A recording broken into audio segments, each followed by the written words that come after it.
अनुशासन होना चाहिए और देवी के जीवन में उस नागरिक अनुशासन को हम देख सकते हैं। हर व्यक्ति का दोहरा जीवन होता है, वो पर्दे के पीछे कुछ और होता है, पर्दे के सामने कुछ और होता है, लेकिन देवी अहिल्या का जीवन एक पारदर्शी जीवन है और इसीलिए आप कल्पना नहीं। तो निखिलेश महेश्वरी सर हैं हमारे साथ में, जिनके द्वारा आज देवी अहिल्याबाई को लेकर एक पुस्तक लिखी गई है। तो आज हम उन्हीं से चर्चा करते हैं। सर, एक पुस्तक का विमोचन था आपके द्वारा लिखी गई है, क्या कहना है सर आपका? माँ अहिल्याबाई होलकर जो है वास्तव में देश की उन महान रानियों में से एक है जिन्होंने अपने पूरे जीवन को राष्ट्र के लिए समर्पित कर दिया। लेकिन पाठ्य पुस्तकों में एक तो देवी अहिल्याबाई के बारे में पढ़ाया नहीं जाता और दूसरा जो है लोगों ने भी उनके बारे में जानकारी नहीं है। इसलिए मुझे लगा कि उनके जीवन के विविध पहलुओं के बारे में एक पुस्तक के रूप में लिखना चाहिए। उन्होंने जो राष्ट्र के लिए अपना काम किया है और एक सेविका के रूप में जो काम किया है वो जन जन तक जाना चाहिए। इसलिए मैंने राष्ट्रीय सेविका माँ अहिल्याबाई होलकर के नाम से एक पुस्तक लिखी है जिसमें उनके जीवन के विविध पहलुओं को रखने का प्रयास किया है। सर, माननीय मंत्री जी भी आए थे, उन्होंने बताया कि पुस्तक काफ़ी हल्की है और 168 और 67 नंबर पेज पे जो आपने लिखा हुआ है उसमें भी कुछ कहना चाह रहे थे, तो क्या विशेष है वो? नहीं, उनका कहना यह था कि आजकल के जो स्कूलों में बच्चों के बस्ते का जो वज़न बढ़ रहा है वो वज़न इसलिए बढ़ रहा है क्योंकि उस पर कागज़ हल्का उपयोग किया जा रहा है और हल्का है मतलब उस हल्का होने के कारण उसका वज़न बढ़ जाता है। तो उनका कहने का ये मतलब था कि अच्छा कागज़ उपयोग करते हैं तो वज़न कम हो जाता है। ऐसा वो स्कूली शिक्षा में बच्चों के बस्ते को लेके विचार कर रहे थे और ये पुस्तक की क्वालिटी को लेके कह रहे थे। बहुत अच्छी क्वालिटी है कि बिल्कुल हल्की है, इसको लेके उन्होंने कहा था। आपने 167 और 168 नंबर के पेज पे कुछ ऐसा लिखा जिसको वो पढ़ के प्रेरित हुए, तो उसके बारे में पूछना चाह रहा था। देवी अहिल्याबाई का जो जीवन है, एक यह है कि ग्रंथ के रूप में पूरा पढ़ेंगे और मैंने उसका एक सार कविता के रूप में लिखा है कि छल छल छल कल कल बहती नर्मदा माई, चोंडी में थे पुत्र बहन दो भाई। ऐसा मैंने कविता जो लिखी है उस कविता का उन्होंने उल्लेख किया था जिसमें उनका पूरा जीवन चरित्र है। अगर शॉर्ट में पढ़ना चाहे 2 पेज पढ़ने के बाद में पूरा जीवन उनका आ जाता है। तो सर, ये कौन सी वाली पुस्तक आपने लिखी है इसके बारे में? जी, मैंने इसके पहले 3 पुस्तकें और लिखी है जिसमें एक नर्मदा जी की परिक्रमा पर है, माँ नर्मदा परिक्रमा, एक स्मरणीय यात्रा।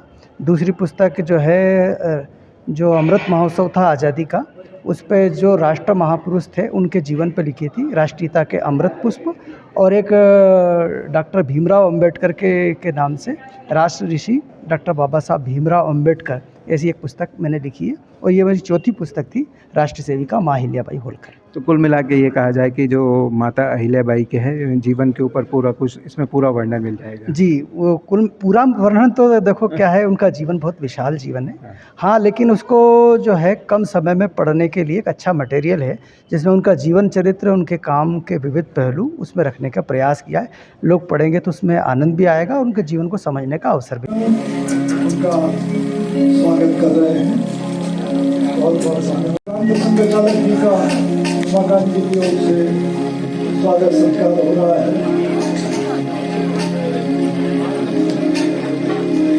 हमारे मंत्री जी का भी वो स्वागत कर रहे हैं, बहुत बहुत धन्यवाद।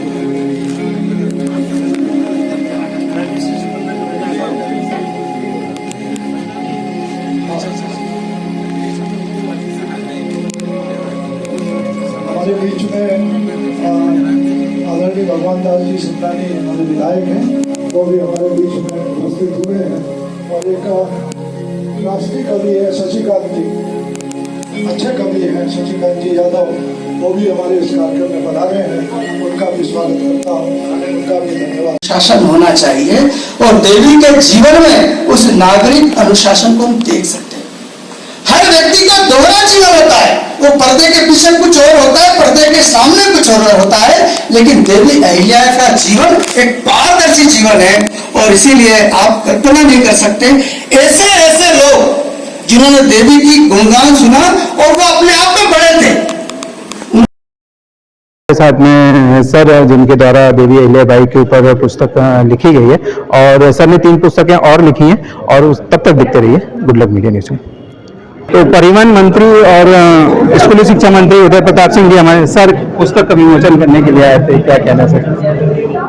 पुस्तक विमोचन कार्यक्रम में शामिल हुआ था और बहुत अच्छा लगा। और हमारी जो पुरातन संस्कृति है, सैकड़ों वर्षों से जो हमारी एक सनातन परंपरा है, उसकी कहना चाहिए कि एक बड़ा महत्वपूर्ण नाम है उसमें। राष्ट्र माता, हमारी लोक माता अहिल्याबाई, उनके ऊपर माननीय निखिलेश जी ने जो पुस्तक लिखी है, अद्भुत है। और मुझे लगता है आज के युग में बहुत उसका काफ़ी मतलब एक बहुत उपयोग भी है नौजवान पीढ़ी के लिए, और बड़े समसामयिक तरीके से महारानी का उसमें उल्लेख किया गया है। मुझे लगता है हम सबके लिए एक बहुत प्रेरणादायी पुस्तक है। सर, आपने कुछ शब्द कहे थे कि किताबों का जो वजन है वो कम होना चाहिए। बिल्कुल स्वाभाविक रूप से हम लोग काम कर रहे हैं उसमें। हमारे साथ में सूचना आयुक्त हैं वंदना गांधी मैडम, तो चलिए हम उन्हीं से चर्चा करते हैं। आज एक पुस्तक के विमोचन में मैडम आई हुई हैं। मैडम, पुस्तक का विमोचन था, देवी अहिल्याबाई पुस्तक, जी। तो आपका क्या कहना है? बहुत सुंदर पुस्तक लिखी है और जन सामान्य के लिए इतनी प्रेरणादायी पुस्तक श्री निखिलेश जी माहेश्वरी जी ने लिखी है, क्योंकि लोक माता अहिल्या देवी ने जो 300 वर्ष पूर्व कार्य किए, वो क्रांतिकारी कार्य आज के समय में भी प्रासंगिक हैं।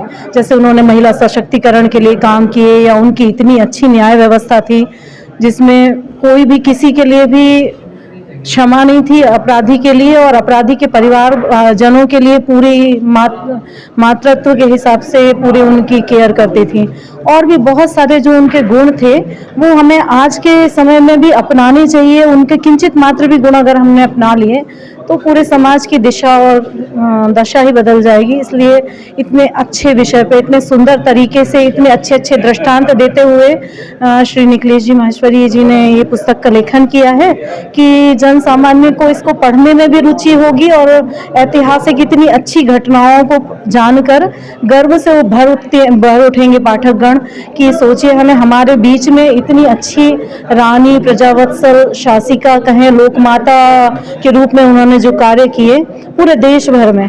केवल छोटे से क्षेत्र मालवा राज्य की रानी रहकर भी उन्होंने जो पूरे देश में राष्ट्रव्यापी कार्य किए, हमारी सांस्कृतिक एकता के लिए, धर्म के लिए, संस्कृति के लिए, वो अभूतपूर्व कार्य हैं। और उन सब का उल्लेख अभी जो आज पुस्तक का विमोचन हुआ है, राष्ट्र सेविका माँ अहिल्याबाई होलकर, वो अद्भुत पुस्तक है और उससे आगे आने वाली पीढ़ियों को भी बहुत अच्छा संदेश जा रहा है कि उनको कैसे गुण अपनाने चाहिए। और आगे अभी जो हमारी पीढ़ी है उनको पता नहीं है कि हमारे बीच में इतने अच्छे अच्छे शासक रह गए हैं, महिला शासक रही हैं, तो ये सारे गुण उन तक हस्तांतरित होने के लिए, उनको जानने के लिए हमारी पाठ्य सामग्री में उसको सम्मिलित करने के लिए ये सब सुझाव भी इस पुस्तक में दिए गए हैं।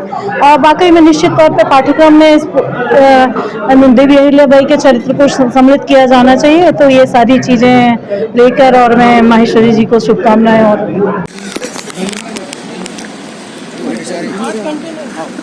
सर, आज पुस्तक का विमोचन था देवी अहिल्याबाई, आप यहाँ पर पहुँचे हैं भोपाल, क्या कहना चाहेंगे? मैं अभी स्वयं सरस्वती विद्या प्रतिष्ठान और विद्या भारती से जुड़ा रहा हूँ। जिस विपरीत परिस्थिति में लोकमाता देवी अहिल्याबाई ने राष्ट्र की सेवा की और उस समय विदेशी आक्रमणकारी, इस्लामी उग्रवादी, मजहबी कट्टर लोग सनातन धर्म को जैसे नष्ट किया था, और उसके बाद उन्होंने 12 ज्योतिर्लिंग, 4 धाम और हमारे हिंदू तीर्थ स्थानों पर सब जगह जो सुविधाएं प्रदान की, वे आज प्रेरणा की चीज़ हैं। सर, माननीय मंत्री जी ने कहा कि जो किताबें हैं, जो बोझ हैं बच्चों के स्कूल में, छोटे छोटे बच्चे, उस पर बोझ कम किया जाएगा, क्या कहना है सर? ये बिल्कुल सराहनीय कदम है। जल्दी से जल्दी स्कूली छोटे बच्चों का और स्कूली बच्चों के बोझ को कम किया जाए, और कुछ जो छोटे खासतौर से नर्सरी के बच्चे होते हैं उनको तो किताबों का कोई काम ही नहीं है। जो प्राइवेट स्कूलों ने इसको ज़्यादा बिगाड़ा है उन पर नियंत्रण लाया जाए। ठीक है।